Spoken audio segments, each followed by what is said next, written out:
नहमदुहु व नसल्ली अला रसूलिहिल करीम। मेरी तरफ से जी तमाम मुसलमानों को 12 रबीउल अव्वल ईद मिलादुन्नबी की बहुत ज़्यादा मुबारक हो। छोटा सा पैगाम है वो ये है कि जब भी आप महफ़िल मिलाद करवाएं, अपने घर में करवाएं या अपनी मस्जिद में करवाएं, तो कोशिश किया करें जो महफ़िल मिलाद है मुख्तसर तौर पर करवाएं, ठीक है।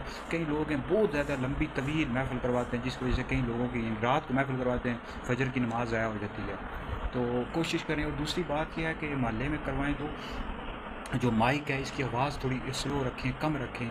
अब इतना आवाज़ खोल देते हैं कि कई लोगों को तकलीफ़ होती है, फिर बहुत ज़्यादा आवाज़ खोल देते हैं, साउंड खोल देते हैं, जिसकी वजह से बच्चे हैं बेचारे डिस्टर्ब होते हैं, मरीज़ होते हैं वो डिस्टर्ब होते हैं। तो महफ़िल मिलाद ज़रूर करवाएं, ठीक है। कोशिश करनी चाहिए, अगर अल्लाह ताला ने आपको तौफ़ीक़ दिया तो करवाएं, लेकिन मुख्तसर तौर पर करवाएं और माइक की आवाज़ इतनी ज़्यादा ना खोलें और बच्चों को डिस्टर्ब ना करें। छोटे बच्चे होते हैं, मरीज़ होते हैं। और मस्जिद में करवाएं तो मुख्तसर तौर पर महफ़िल करवाएं ताकि लोगों की फजर की नमाज़ ज़ाया ना हो।